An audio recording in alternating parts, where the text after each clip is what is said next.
Good evening, Trey. How you doing? I'm good. Thanks for having me. Appreciate it. No problem, no problem.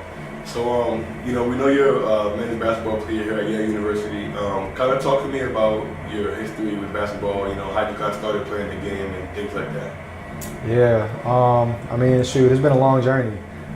Started since I was like 3 years old, 3 or 4, playing in like the park and recreational league. I really got started in it because of my father. He was fortunate enough to play in the NBA. So we really just been a basketball family. My mother played in high school until she tore her ACL, but she still, stayed around the game and coached a little bit. So just my dad playing in the NBA, just kind of I was born with a ball in my hand, so I like to say. Right. Your father, like you mentioned, he played in the NBA. What was for him like? What team did he play for? Tell us about him. Right. So he went to college. He played college ball at a school in the SWAC conference, small D1 conference. He went to Southern University, and back then it's a little bit different than now. Right now, like no one's gonna get drafted. It's not typical for someone to get drafted from a conference like that. But he was one of the last people to get drafted from a HBCU. So he got drafted by the Milwaukee Bucks, and after that he got assigned to the developmental league for a little bit, and then got pulled back up to the Charlotte Hornets. Actually, he got pulled up to the Cleveland Cavaliers and kind of made up a little bit of a name for himself. And then the Hornets signed him to like a 5 or 6 year deal after that. Nice. I know obviously you guys are born and raised in Charlotte. When your father was playing in Charlotte, I know that there was an incident that happened. Can you kind of walk us through that? Yeah, so I don't really know all the details. So when my father passed, I was 3 years old. My little sister was 1 year old. Basically, they had just finished a shoot around. I think they were playing the Bulls that day or the next day. Him and his teammate David Wesley, they always go eat after shoot around, and they both have Porsches, like souped up, high level, high performance Porsche 911s. So after the shoot around, they were on their way to get breakfast or something like brunch like that. And they were just racing down Tavola Road, which was the main road in front of the Charlotte Hornets Coliseum. And people don't really know how fast he was going, but they say upwards of 100 down kind of like this straightaway road that is Tavola.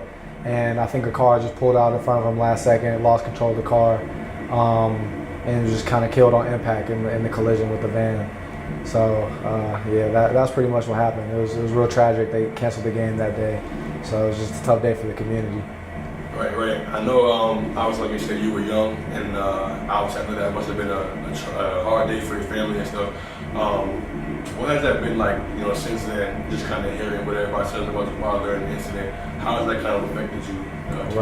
Right. Even to this day, like last week, we had someone visit our practice at Yale, and he was like, man, I used to watch your father play. Like it was great watching him play, the energy he played with, passion for the game. And he just loved following his game on and off the court. And that's kind of been like the main theme for what people say to me about him my entire life is, he was great on the court, but he was also this person or this man off the court that had value to them and kind of impacted their lives. So I think that's been really important to me, just from who I saw him to be, since I never really developed a relationship with him.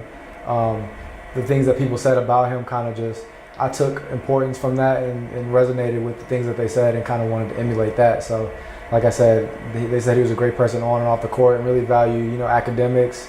They said he wanted to be a veterinarian if he didn't make it in basketball, so he was on that course as well. And then he ended up graduating with a degree in, I think, like animal science or something like that. So he was right on track to do that, but he was lucky enough to play in the NBA. Right. Obviously growing up and like you said, having the basketball in your hand, do you think that incident maybe made you go a little bit harder or play basketball a little bit more, or was it kind of something that you were like, I don't know if I really want to do this since my dad did it? Right. Definitely when I was younger, it was more so that I felt like it was I'm being forced to do this just because, the legacy that your dad was. And it helped that I wasn't as good, so like it kind of made me like resent it a little bit more. Like, dang, like I'm just being forced to do this. I'm not even good at it. Like it definitely was kind of like an internal struggle. But it was something that I felt would connect me in a way to my father. So it's something I just enjoyed being around. And as I got better, put the work in to get better, it became more of a thing that I wanted to do and saw myself being able to succeed at. So it's a love-hate relationship, but ever since like 7th, 8th grade, I would say is when it just kind of became my own. So yes, my father did play, and he did leave this legacy, but it's something that I could say I have my own accomplishments and own things I'm proud of doing for playing the sport.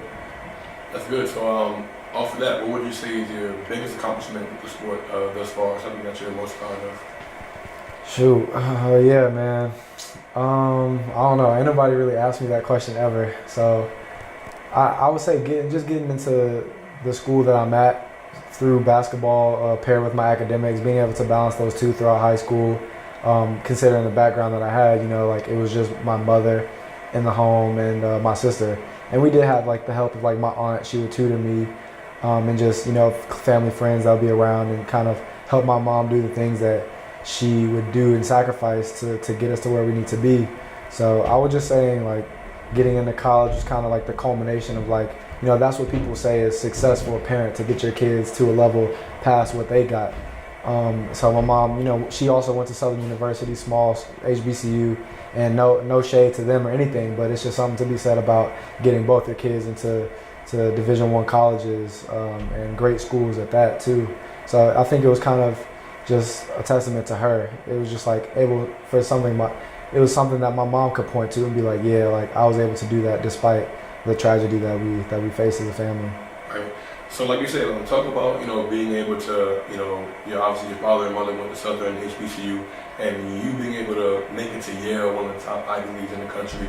Talk about what you think that has meant to your family, and even for your dad's legacy, being able to make it to where you have been, kind of at the pinnacle of college basketball. Yeah. I mean, like I said, it's a big blessing, and I think I'm doing a decent job of just being, a testament to what people said my father was. I think I have similar qualities, so it just means a lot to us.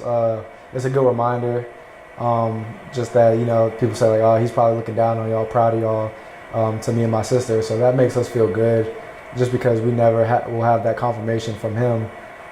That's like, so I don't know, like it just means a lot to us, like I said, and we're just fortunate to be able to just keep doing what we're doing. So on the basketball court, you're known as an athletic guy, defends the ball, plays really hard.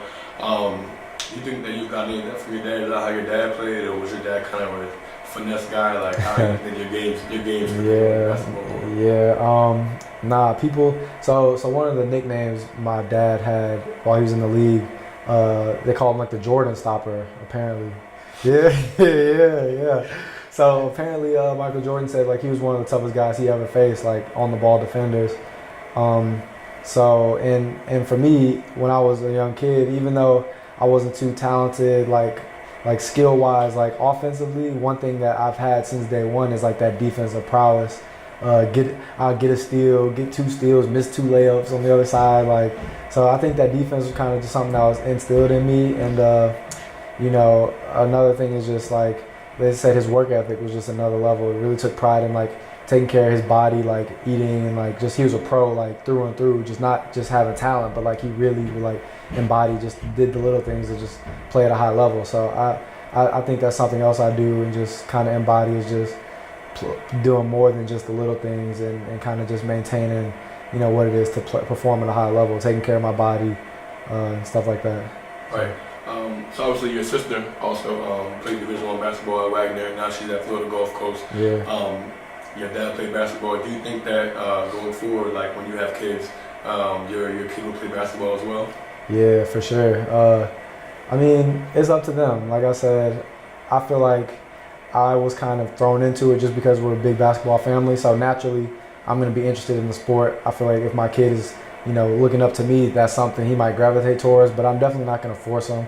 I'm going to introduce him to, a variety of things, whether that's, school or sports, like whatever they want, I'm gonna push them. But like I said, if they want to do it, then I'm going to be the best person to support them and kind of push them. Because it was times definitely when I was little where I was like, oh, I might not want to do this, but people still were in my corner, like believing in me, like, oh, you can do this, like it's something that you can be good at. So if my kid tells me he wants to do it, even if he has his doubts later on, I mean, I'm gonna be like making sure, like, you said this is something you still want to do, right? So if that's the case, I'm gonna push you in the same way that I got pushed. So Right. yeah. So a lot of people at our age, like early 20s, they don't really know what it's like to suffer loss or tragedy, or to grow up in a single parent household. Can you kind of speak on that and just how you've been able to persevere up to this point? Yeah, that's a good question. I mean, I feel like the phrase that is thrown around a lot when we're talking about, like when my mom was talking about raising us, is people say like, it takes a village to raise a family, or it takes a village to raise kids. So that really just kind of embodies what it was for us. Like it was just my mom a lot of the time, but we definitely had close family, immediate family friends that would just help pick us up from practice. When my mom had to be here for my sister, and then someone else had to get me, or AAU tournament, someone traveling with us, traveling with me when my mom had to go somewhere else. So just the level of support definitely helped out a lot. It kind of eased that struggle of just it being single parent household struggle, like the typical things that you would face. So I think I was appreciative of that.